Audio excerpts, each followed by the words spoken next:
আমি নাটোর থেকে বলছি। জি বলুন প্লিজ। হোসেন পরামানিক। জি বলুন। প্রশ্ন হলো বেতের নামাজে আমি ভুলে হয়তো দোয়া কুনুত পড়ি, তাহলে আমি কি করব? ফাইন, সুন্দর একটি প্রশ্ন করেছেন। থাকুন, আপনি আরটিভির সাথে প্রশ্ন উত্তর পেয়ে যাবেন প্লিজ। এই কথাটা আবার বলেন। দোয়ায়ে কুনুত তিনি পড়েননি ভুলে, তিনি সেজদা মানে রুকুতে চলে গেলেন যথারীতি, তাহলে তিনি কি করবেন?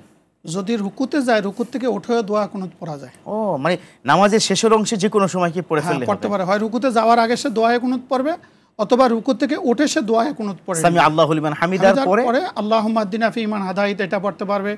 অথবা আমরা যে আমাদের দেশে আল্লাহুম্মা ইন্না নাস্তাইনুকা ওয়া নাস্তাগফিরুকা যেটা পড়ি, এটা তিরমিজি শরীফের হাদিস, ওটা বুখারীর হাদিস। আপনি বুখারীর হাদিস, তিরমিজি শরীফের হাদিস দুটো একটু পারলো না কেউ, দোয়ায়ে কুনুতও পারেনি, কিছুই পারে না। মানে ফর এক্সাম্পল তিনি ওই সময়টুকুতে কি করবেন?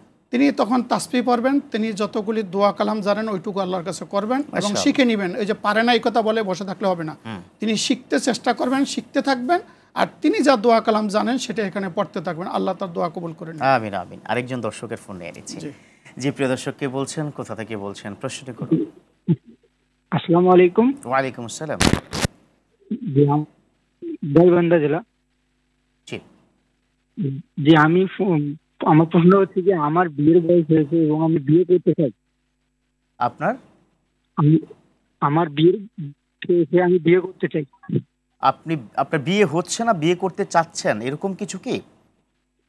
না না, আমি বিয়ে করতে চাই এবং আমার ফ্যামিলি থেকে আমাকে বিয়ে করাতে চায়। আচ্ছা আচ্ছা, আপনার বিয়ের বয়স হয়ে গেছে, বিয়ে করতে চান, ফ্যামিলি বিয়ে করতে দিচ্ছে না, সেক্ষেত্রে কি করণীয়, তাই তো? মানে যৌতুক ছাড়া?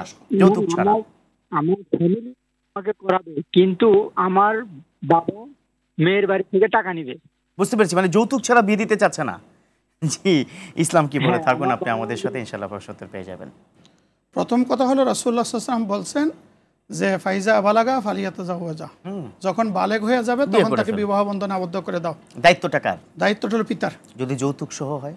এখন যৌতুকের কথা পরে জায়গায়, বিয়ের কথা থাকে, বিয়ে দিয়ে দাও। যৌতুক কাকে বলে? যৌতুক হলো এই বিবাহ বন্ধন সংগঠিত হওয়ার জন্য অথবা এই বিবাহ বন্ধনকে টিকিয়ে রাখার জন্য যদি কোনো কিছু চাওয়া হয়, দাবি করা হয়, এটাকে বলা হয় যৌতুক। আচ্ছা, যৌতুক সর্ব অবস্থায় হারাম, সর্ব অবস্থায় হারাম।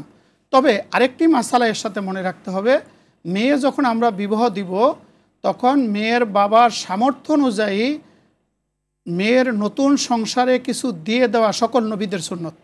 তাই নাকি? হ্যাঁ। এটা দিয়ে যদি আপনি নতুন ফতোয়া যদি বাংলাদেশে চালু হয়ে যায়, আপনি ওদিকে যান, আমি দলিল দিচ্ছি। আচ্ছা দেন প্লিজ। হ্যাঁ, হযরত মূসা আলাইহিস সালাতু ওয়াস সালামের কাছে শুআয়ব আলাইহিস সালাম মেয়ে বিয়ে দেওয়ার পরে তিনি মহারণার জন্য 10 বছর বিনা বেতনে চাকরি করলেন। আসার সময় তিনি 30টি বকরি দিয়ে দিয়েছেন তার সামর্থ্য অনুযায়ী, আর আদম আলাইহিস সালামের সেই জান্নাতি লাঠি মূসা আলাইহিস সালামকে দিয়ে দিয়েছেন। মুহাম্মদ সাল্লাল্লাহু আলাইহি সাল্লাম ফাতিমা রাদিয়াল্লাহু তাআলাকে বিয়ে দেওয়ার পরে তার নতুন সংসারে জাতা টাতা বিভিন্ন হান্ডি পাতিল কিনে দিয়েছেন। গরীব ছিলেন, শেষ করি সাইয়েদনা আলী, শেষ করি। জি, গরীব ছিলেন, গরীবকে যেমন সামর্থ্য অনুযায়ী দিয়ে দেওয়া সুন্নাত, সে নেওয়া হারাম, এই কথাটা মনে রাখতে হবে। জি, সে নেওয়াটা হারাম, সামর্থ্য অনুযায়ী স্বেচ্ছায় কিছু দিয়ে দেওয়াটা হলো সুন্নত, এই কথাটা আমি বলেছি।